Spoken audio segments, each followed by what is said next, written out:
My mom and dad, they taught us about being Black. However, I feel now that I'm older about being Black and understanding the oppression that comes from this skin color. Also, the beauty that comes from the skin color.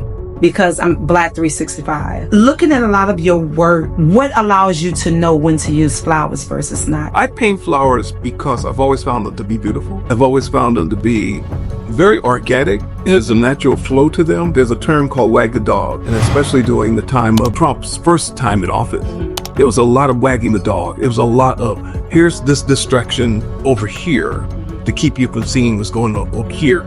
So while he was making noise, these crazy bills were being passed. These thicker balls have been introduced, and we're focused on his shenanigans and not paying attention over here. The more you read, the more you look, the more you understand, and then the more you can apply. You have a bigger arsenal.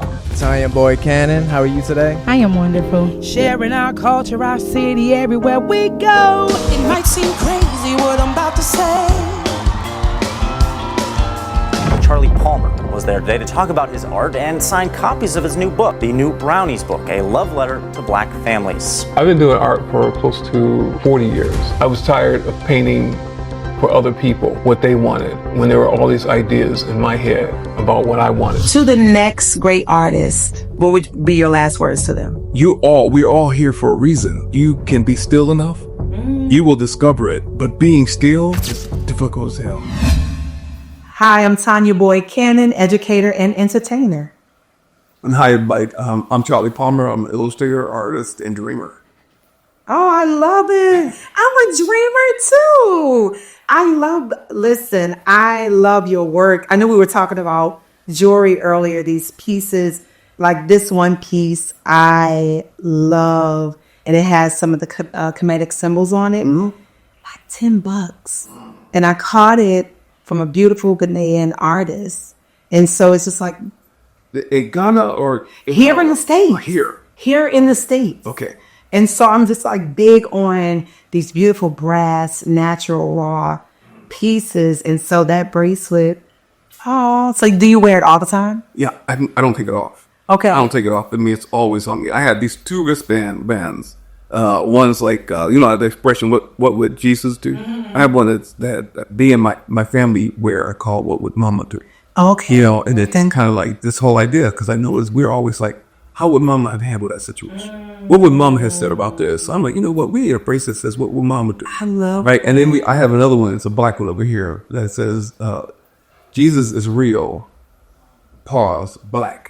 Yeah. So I love it when like I see photos of something like that, you can see the whole thing. Or like you can just see a part of it. But it's like, and then a lot of these things are really like custom jewelry pieces. Yeah. But I'm also like, as I move and listen to the spirit, there are times I might have a really special piece, and spirit would say, it's time to give it up. And I have to be obedient to that. And there's times it's like, no.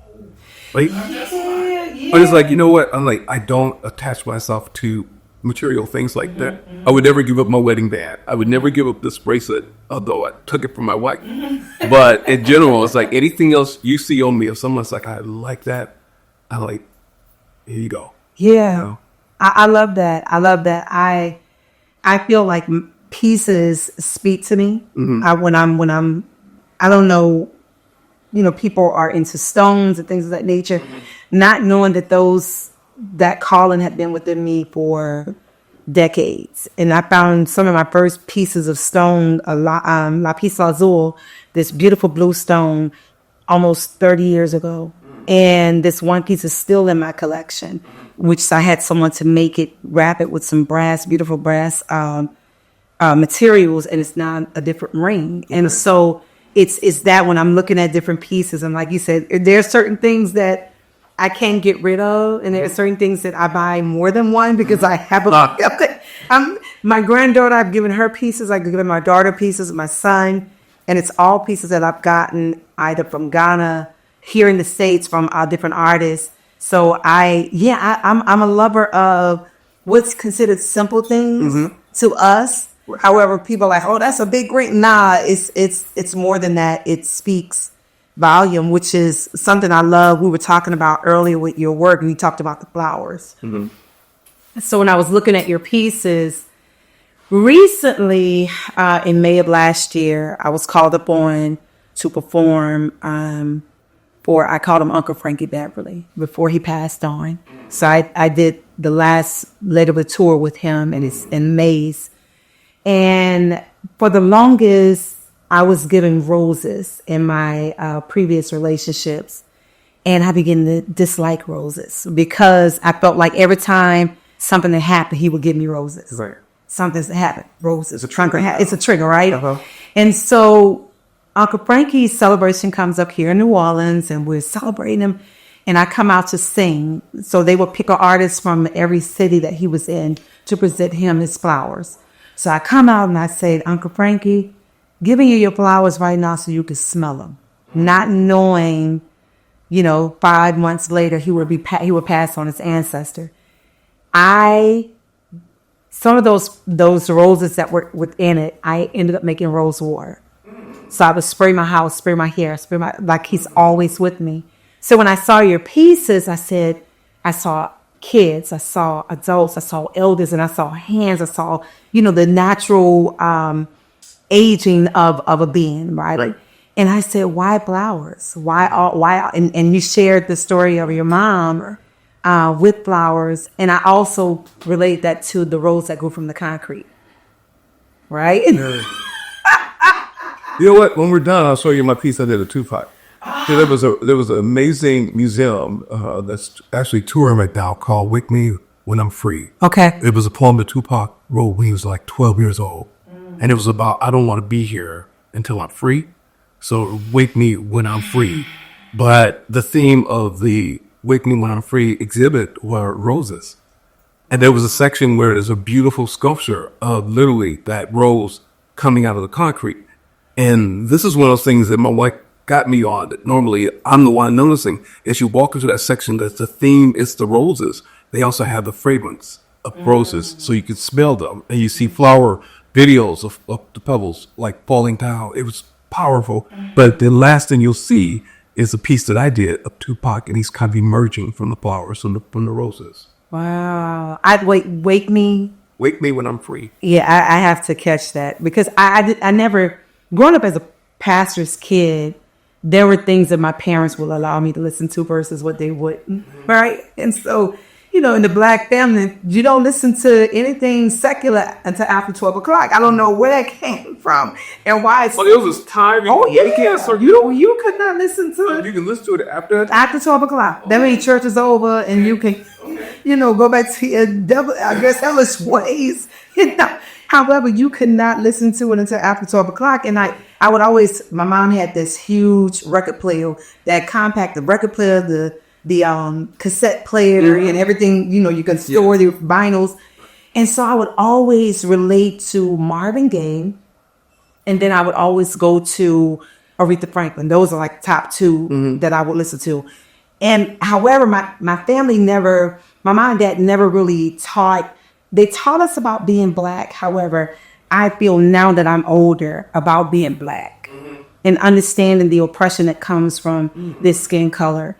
However, also the beauty that comes from the skin color because I'm Black 365. Right. And so what I found myself doing, even with my kids, I found myself showing them some of those same habits, like don't do this until this. And something woke up in me and said, nah, let the spirit flow. And so it's something like when you talk about those roses, and what I related the roses to often was a lot of pain.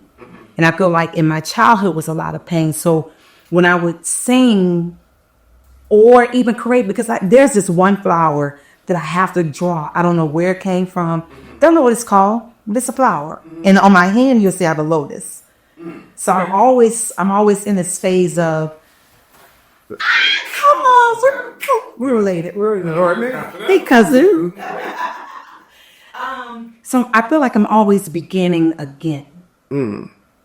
And so looking at a lot of your work, the flowers, what allows you to know when to use flowers versus not? Because you talked about last year you weren't painting flowers, right? That was rough. What? So can you talk about that a little bit more? Right. So I mentor. I have like 20 artists that young Black professionals, or most of them are not even full-time artists. Okay. But I mentor them, and like there's two things that I'm looking for. I'm looking for a potential that I can help to elevate, but they got to be bold and daring. And it's like, and there's only two stipulations. I'm going to do everything I can to further advance you. And what I need in exchange, whatever I give you, you give to the next generation. And it's like Kendrick Lamar said, I teach you the game, but you take it to the hood and give it back, or teach it back, right? And it's like, that's the whole idea. It's like, give it to someone. You know, I start Thursday at Clark as a introduction to painting. Okay. Because I want to. It's not about the money. In fact, it does, Black University is not going to pay very well. Right. But that doesn't matter to me. It's like, I want to know. It's like when people call me up and say, hey, Charlie, will you come and speak to this group? I'm like, are they Black? Or like, will you go talk to the school? Is it Black kids going to be in the room? And like, if it's not, I'm not going to come. Right. So it's like, I'm very much about giving back what I have to more us. And that's also intentional. Like, that was one of our words. One word. The year after we did, my wife and I do these words that we stand by and we want to work on and focus the following year. After bigger, the next year was intentionality. And it's like, so move intentionally in what you're doing. And like, so it's the little words like that. It's like, how do I focus on that and not forget that part as I'm moving? But anyway, so flowers, I paint flowers because I've always found them to be beautiful. I've always found them to be very organic. There's a natural flow to them. And so it was an easy go-to. Okay. I also there's a term called wag the dog. And especially during the time of Trump's first time in office, it was a lot of wagging the dog. It was a lot of, here's this distraction over here to keep you from seeing what's going on over here. So while he was making noise, these crazy bills were being passed. These laws have been introduced, and we're focused on his shenanigans and not paying attention over here. Right. And so W.E.B. Du Bois had this thing called above the veil. It wasn't like opening the veil. It wasn't looking underneath the veil. It's like, I'm above it. I understand it. I see it, and I recognize it, and we'll call it for what it is. So it's like, that's how I move, intentionally. Freedom, like I'm talking about now, bigger, but realizing the bigger has to do with our community as a whole. I was on The Boys season 8, 2014, 2015. And while on the show, it was a great experience. However, when I came home, because I was in the top 20 finalists, one of the top 20 finalists, when I came home, I felt, I didn't know what was going on. I couldn't, and when you brought the word up intentionality and you brought the word up bigger, there was something shifted within my household at the time. And I saw this pastor, and he made this statement. He said, we have to learn to believe big and pray bold. That has stayed with me, right? And so I'm big. I believe big and I pray bold. And I'm the inspiration from that led to me seeing the mental work I needed to do for myself on mental health. I'm big on mental health. And I feel that flowers, even that trigger that I talked about, I've learned to heal from that now because I've received, several dozens of flowers and love all of them. However, there's still some that speak to me more than others. And looking at what I looked at one of your pieces, it was this nuance of kids. And I talked about multi-generational, which I love how you teach your students to give back, because being in education, when you are able to see your students doing what you do and even better, it is so it's so rewarding, because I find myself looking back at my students and saying, oh, you taught me how to teach you. And now you're teaching me how to do something that you learned from me while you learn from another person that you taught. So the continuation of teaching intentionally continues. Right.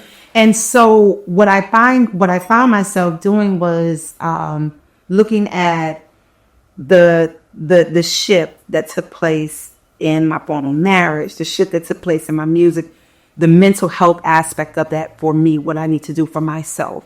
How do I relate that in my music? And I keep going. I don't know why flowers are so prevalent and present in my creation is either flowers or candles.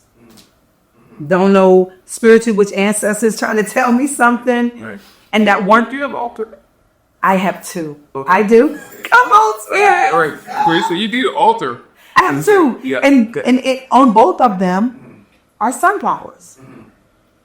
Never look at the origin of sunflowers. However, on the both of them, one in my room has my grandmother, my uncle, both of my grandparents, my uncle, and then my firstborn, who's my ancestor. Okay. She's on there, right? And then the other altar, it's those mentors and cousins, and Uncle Frankie's on there, right? And also just ancestors who I never met their name. You know, peppermints, a piece of cotton. You know, these things are on my money. You know, these things are on my altar. And so I find myself now, what my parents didn't teach me, not because they didn't want to, it's because they didn't understand it. And I find myself now helping them to understand who they are and why they were called while still learning. Because my mom recently saw her mom and daddy. My mom is 70. She gonna kill me. My mom is 76, 77. I think she would kill you for saying her Because she'll tell people, girl, I'm young. You know, but my mom, she called me one day, she said, my mom and daddy came to see me. I said, how did you feel? She said, I wasn't scared of them. I was just like surprised of how big they were. I said, well, how big were they? She said, tiny, they were giants and they had on cowboy hats. So my grandfather's a Choctaw Indian from Mississippi, Claiborne, Mississippi. Okay. My great-grandmother, his mother, used to go in the woods. They used to call her a witch because they didn't understand her, right? And so all of this that I'm now discovering, being able to be created in that while still dealing with the hypocrisies that's happening around the world. So knowing all of this is happening, because I know you talked about when you're teaching, you're focused on intentional teaching, you silence everything. How does that silence, while still sometimes hearing the noise that's happening around the world, we have Trump coming back in office. How does that relate to you when you're creating? The noise is definitely turned off. There is music in the studio or an audiobook. There has to be some sound in the studio. So I have to do that. But I'm always aware of what's going on outside. But like, it's easy to look at my studio as a man cave, but it is more of a creative space that inspires and is welcoming. And it's like, I can't get people to leave when they come by. I'm coming by for an hour and then 3 hours later, it's like, when are you leaving? Because I've intentionally created a space that's safe, but also I think it garners a sort of amount of need to create or need to see things differently, need to think differently. And I think that's really important to me. And that's why even as a mentor or teacher, it's like, really, it's all been done, but it can be done differently. Again, we talked about it initially when you first came in, because I really was talking about it with Jared before you got in, was Kendrick Lamar. And it's like, I am so creatively inspired by creative people. Yeah. But how does someone take words that everybody has access to and do something completely different with them? And it's like, in listening to this man, like in the last album, it's like I listened to this song daily, several times, still trying to figure out, it's like reincarnate. I listen to that song saying, ooh, and what is it about? And every day I get a different thought and feeling. I'm like, I want my art to do that. Somebody's look at this piece and say he's angry. And then look at it closer and say, no, it's not anger. And like when you talked about flowers, it's like initially we talk about like your experience about that, the roles, right? But it's like flowers are used for both celebration, Right. and honor and gifting, but it's also for mourning. Right. And so I've seen it so many different ways. I found at one point, because also the decision to move away from them, I use it as a form of protection. You know, it's like, I'm not going to address other things. This is my comfort. This is my safe space.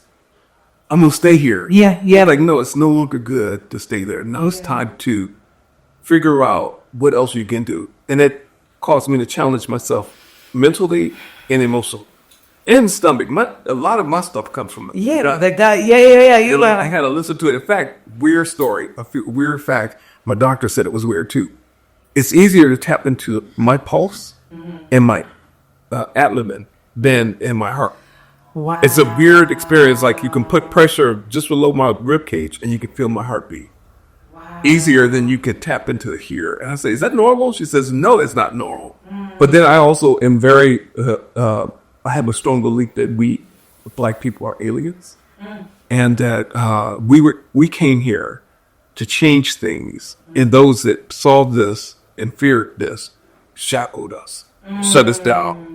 But anywhere you travel in the world, it could be no Black or very few Black. You can see we've been here. Yeah. And you can see they may have co-opted it and call it now part of their culture, or part of their belief, or their music, whatever it might be. It's like, nah, it's African. Yeah. I can see it's African. I can hear it's African. So you can call it whatever you want to.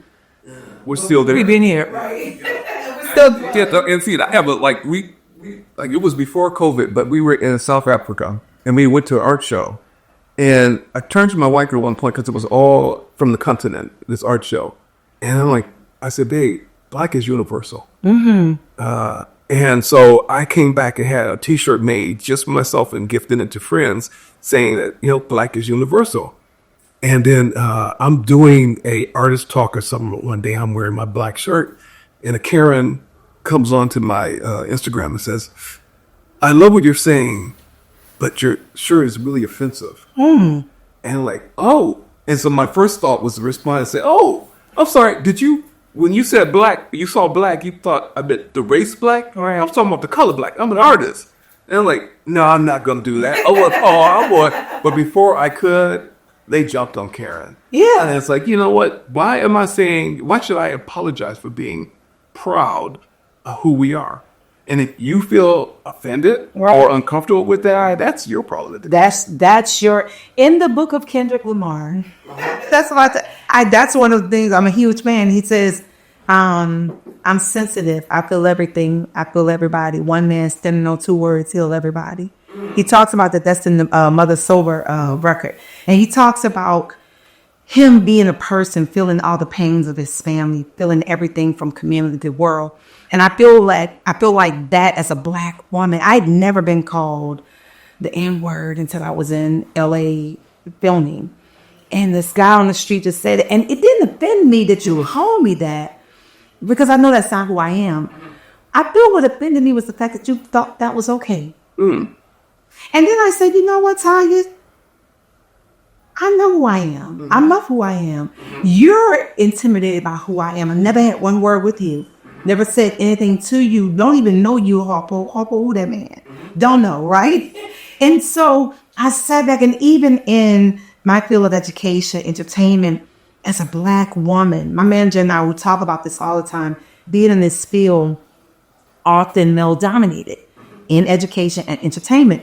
However, my question always stems back to, why are there so many, however, nobody's really doing the work? Because our kids will be proof of us doing the work. Our kids, their test scores, their reading levels, their mentality, their understanding of life. And I'm that educator that say, go sit down. We don't have a conversation, but not right now. I'm doing something. Or if I'm somewhere and it cringes me because my parents taught me to respect your elders, respect everything, right? And you get what you get. You get what you get. Right. And kids will walk up to them, but Mama. And I said, that you hear your mama told? Oh. And then the mom will look at him like, that's your I shouldn't have to. And however, it took me back to understanding that the village, that whole village culture is almost extinct unless we get it back in place. Because even with, I could write so many songs, you could paint so many beautiful masterpieces. However, at the end of the day, if we don't know who we are, what are we doing this for? You saying Black is universal. I know who I am, love. I'm comfortable with who I am, love. I live with me every day, love. Right. Now, you on the other hand, I don't know what your issue is, but it's not me. It's like, no. It was like you look at, like, what? Oh, Beale Street. James Baldwin. is on the banned book list. It's fascinating to look at this banned book list. It's fine. I'm looking and I'm like, what is it? Like certain books is like, why this book? And like when I saw the Beetle Street was on the list, I'm like, why would that be on the list? It's black people. Oh, he's falsely accused, put in jail, and had spit all that. I'm like, that's a story that we've heard since we've been around. And I think people the band bookers, are just really uncomfortable with us confronting the truth about all of this. That's the thing. Yeah. Growing up, I didn't have an opportunity to talk because I wasn't shown those things. So now when I have these conversations with my mother, my father who has a doctorate in ministry, social work, my mom who finished all the way up to her first year of college, however, gifted with the anointing gift of singing, can sing anything. Both my parents. Right. And when we have these conversations, I said, well, Mom, I said, because I've done the work on myself and I'm constantly healing. Healing is every day, right? However, I had to teach my mom how to talk to me because she grew up with a generational characteristic that was passed down to her and so forth. I stopped it. I saw myself doing it with my daughter. However, I was like, I can't do that. And so what I did was begin to read, begin to look at quotes because I was not an avid reader. I hated reading. However, I'm a student. I just didn't care for reading. I'm more of your apply. Put me out there. Let me see. Yeah. And so when you're talking about these things of not being able to being banned and I'm not going to show you this. So when do we learn? When do we learn who we are? When do we learn what's actually for us and not for us? When do we learn to use this orange hue versus this red? Mm-hmm. And what makes a difference if that orange bleeds into the red? But one of the things that I think is very important to writers, artists, musicians, is you can learn everything, but if you're not tapped into the spirit, the truth won't come out. Does it make sense? You know what I mean? Like, and I've been looking at it over and over again. How do I teach them to tap into the spirit part? Like, so it's like one of the things that I say and saying it for a long time. It's like know the rules so you can bend and break them. And so I had got into not a debate because I wasn't going to debate one of my mentees, but it was like I'm telling them to be free and be bold and take chances. Forget about the rules. And they're like, that's a contradiction to, I say, no, it's not. Like too many artists out there or so-called artists out there don't know the rules. And so they're looking up on a successful piece or they're doing something where they don't quite know that they're breaking the boundaries.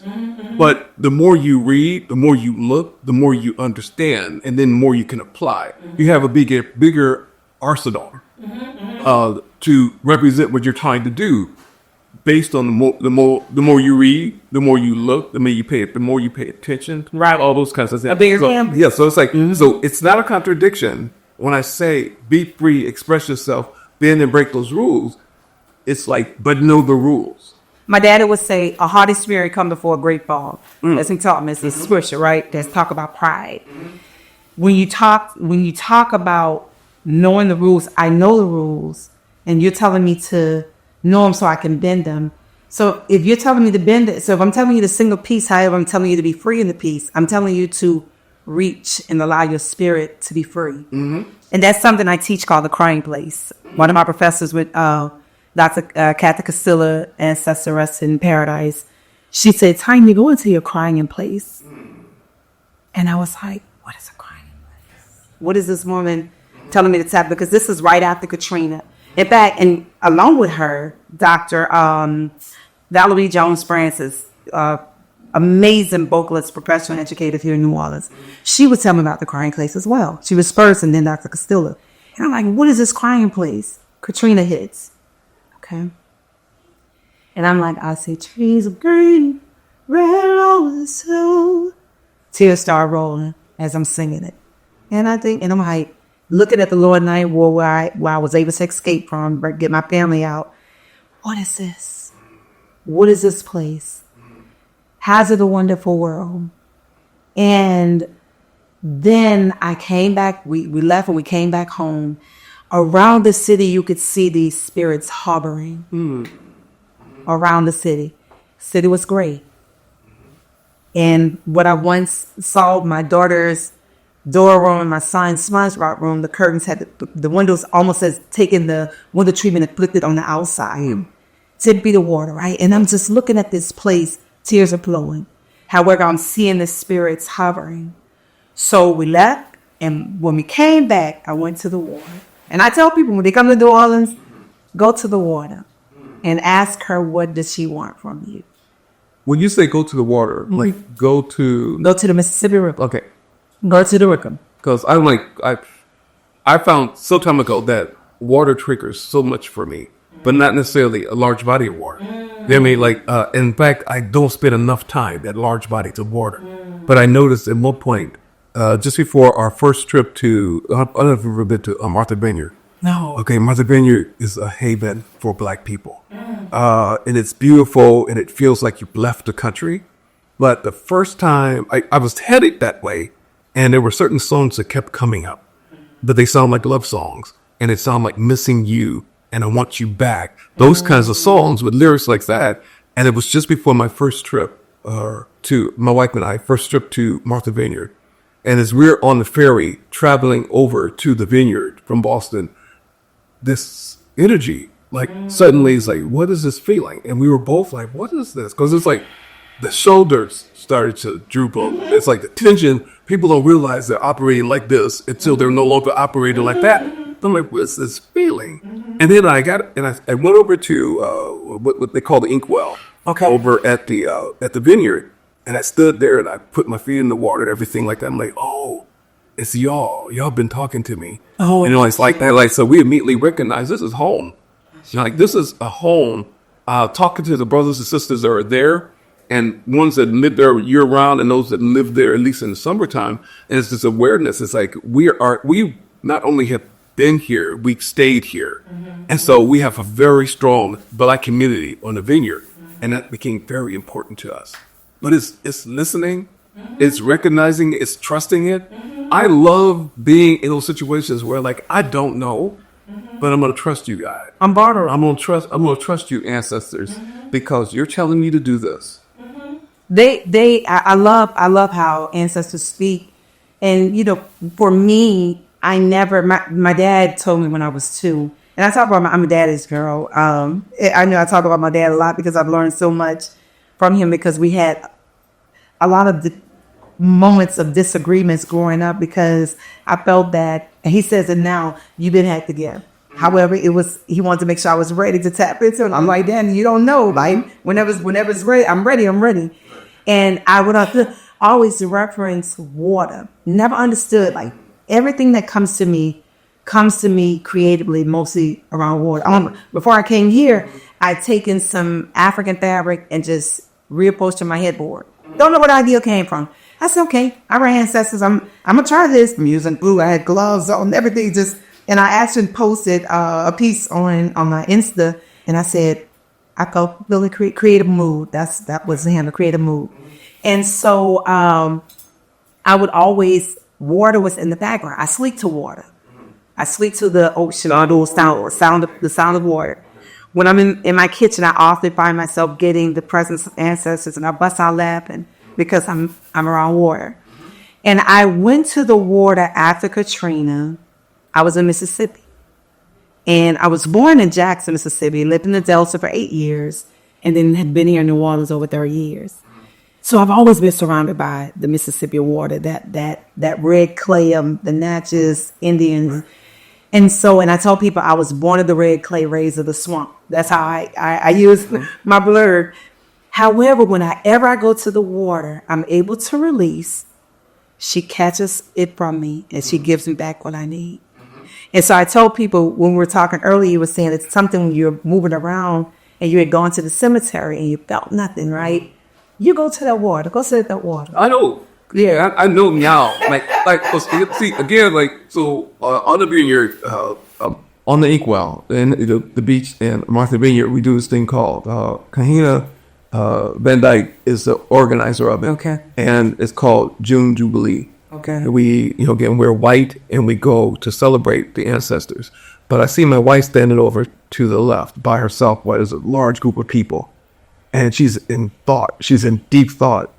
And I'm like, walk over and say, "Babe, what's on your head right now?"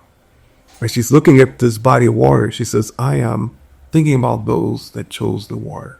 Oh. And my immediate response at that time was to mourn their choice. But then that was in June. In August, we were in Ghana. And the power of the waves at the, the Ivory Coast dungeon. Because I had gone to Amina dungeon before. The spirits there are intense. But I'm like, at one point while I'm there, I realized, those were the ones that had faith. You know what I mean? I'm thinking like they wanted to, like whatever is on the other end, I don't want to be there forever. I'm going to jump in the water and die. It's like, no, I'm going back home. Right. You know what I mean? And that was this shift in my thinking. And I think that happens a lot of times when you believe, especially when you go through the journey of life, you have this opinion and this belief, only to find it shift and change as you grow and you experience more. You know what I mean? So, and then one of the sisters, because there's a group there called Polar Bears. Okay. It's a group of black people. It's been chorused a little bit. There's a couple of white people that joined it, but they go out there every day at 7 a.m. to celebrate the ancestors in the water as a circle, chanting, dancing, stretching, and everything like that. But one of the organizers of it said to me one day, she says, "Have you read a book called The Hidden Message of Water?" And it's literally a Japanese scientist that proved that what you speak into water changes the energy of that water. And he was able to capture it with a microscope and with cameras. And like when you give heavy negative energy to water, but then you think about, we are 70% water. So what you put in as far as your thoughts and when you speak out can affect that person that's in front of you. I used to believe and think, because I heard it all the time, it's like sticks and stones may break your bones or words or whatever. I disagree. Yeah. And I always felt like, well, when you call me a bad name, it hurts my word. The words hurt. Like, no, words hurt. Yeah. And I had to, until I became a point where I could really fight for it. Right. I had to accept words aren't supposed to hurt, but I'm like, they hurt. Right. And it's that the words can hurt you. Especially the energy behind the way you say that word. Yeah. Right. It's that I'm sitting here like trying to contain myself because being a dreamer, I'm very visual. So I see these things as you're talking about it. I see the capsulating of the energy in the water. And I'm also looking at the polar bears. I'm also looking at when your wife says, "I'm just thinking about those who chose the water, because from water we come, and then from dust, and basically we evaporate it, then we leave," right? And so I wanted to ask, with all of these experiences and the knowledge that you have and the knowledge you're still experiencing, what is that one thing that pushes you to say, "No, I got to go and paint this"? The spirit. It just really that simple. I am under deadlines all the time. Like, I talk about retirement. Like this year, I want to retire. And I was like, "How do you retire from art?" You don't. Right. I said, "I'm retiring from deadlines. I've been on deadlines for 45 years. I wake up every day knowing there's something I got to do." So I'm like, I just want to let go of that, because there's too many times I will walk into my studio knowing that, like, let's say it's a Wednesday, Friday I have a deadline, and I'll look at a canvas and it'll say I'm ready.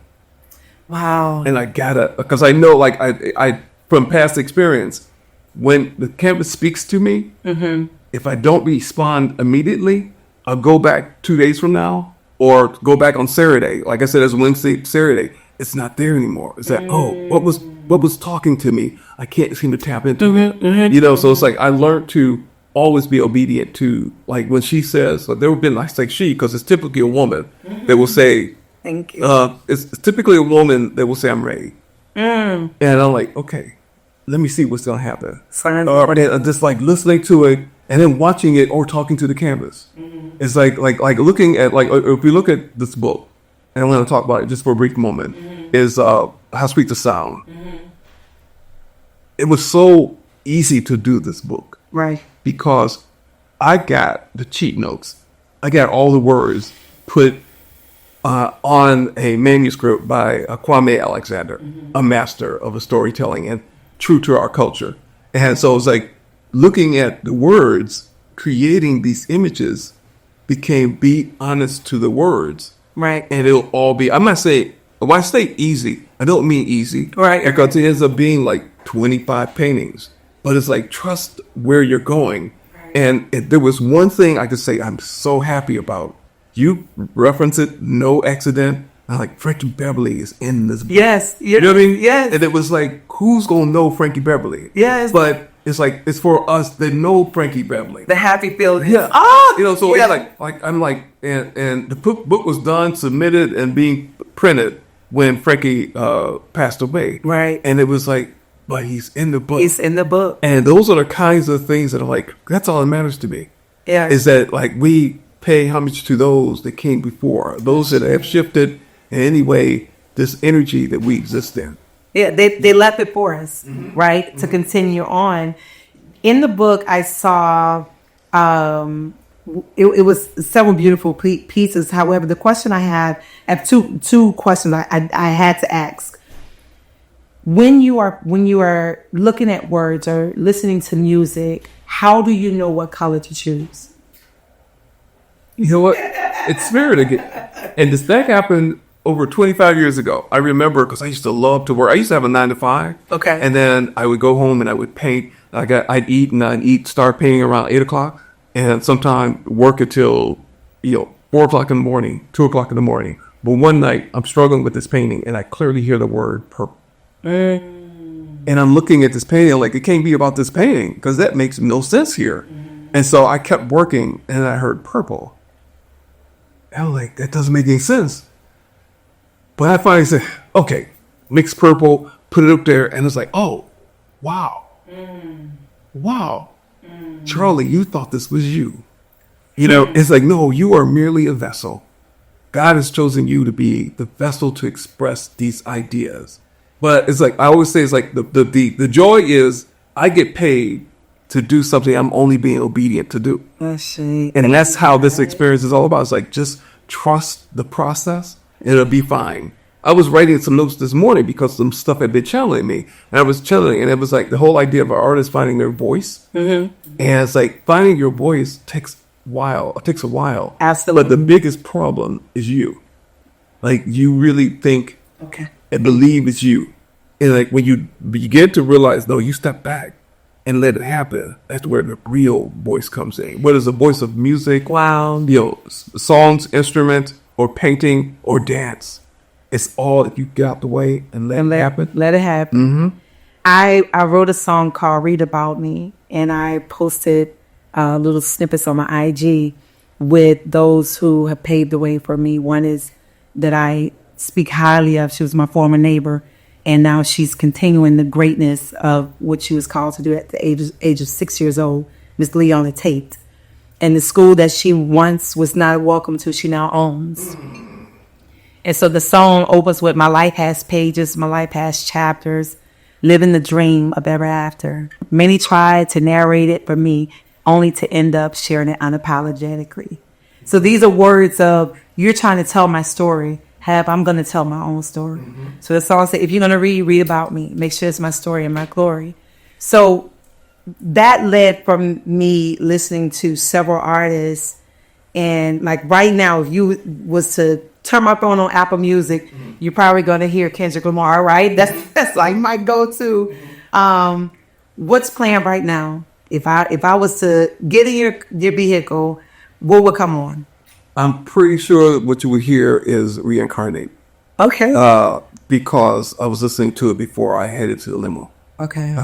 And so it's like, it's dissecting it. Every day it's like, I get it because he said at one point that I'm retelling the story of God and the devil. But there's a lot more to unwrap. And I love it when, from an intellectual standpoint, they're challenging us to think, to examine, to dissect. And that's what art, that's what music should do. That's what dance should do. Look at these movements to see how we are a part of every part of it, even when it's white folks doing it. Everything is just recently receiving my master's from Tulane, Black American Music. Congratulations. Thank you. And when I saw the book, I saw telling the story basically of Black American music. Like we have our energies are in every genre you think of, right? And which has me say everything in this work comes from Black people, right? And so when we're talking about Black American music, Black American art, Black American storytelling, and everything we've experienced, to the next great artist, whether it be in fine or visual arts, motivate them the best way you can, the short way. What would be your last words to them? It's really simple. It's like, trust the process. Be patient. Be patient with yourself on the journey. We're all here for a reason, and so if you can be still enough, you will discover it. But being still is difficult as hell. You want to, when you're creative, you want to keep creating. Right. I've been there before. It's like, stop, pause, and let it happen. So just be still and trust the process. Be still and trust the process. I love it. Charly, I wish I had my phone to take notes because you dropped so many gems. You said something like, "Oh, this is a little time to write it down." Yeah. All right, and it goes back to when you were saying how when Spirit speaks, things happen that come to us. Because I wake up out my sleep to write notes. When Spirit speaks and songs come, I turn the recorder on. So I thank you for your truth, your transparency, your vulnerability, right? And sharing of your experiences around this world and how your art, now I have a bigger, better picture of you, the choices that you make, I'm still learning from you. So thank you for giving back to the next generation and generations to come with what you're doing. And I can't wait to come to your studio. I can't wait to talk to you more about your pieces or even write a song from a piece. So yeah. Tonya, I love for that to happen. Yes. I love for that to happen. Let's make it happen. So, and I'll tell you, my collaborations is you do you just stay in your lane, I'll be me. Yeah. So you take that piece and you interpret it just whatever you get out of it. And that as a creative person becomes really important to me. It's like what you get out of a painting of mine, I'm no longer attached to because I have created this and now it's up to you to interpret it. And there are times I create something that I have no idea. So this conversation has been like absolutely amazing to me and wonderful. It's great. I hope it's good juice. So there's like a certain thing. Like we were warned, like don't make this boring. And I don't know. Sometimes I'm agreeing. Exactly. Do that. I've learned so much. The word freedom, I actually wrote that on my social media recently. So I thank you for introducing your freedom. And let's create freedom. Yeah, let's do it. Yeah.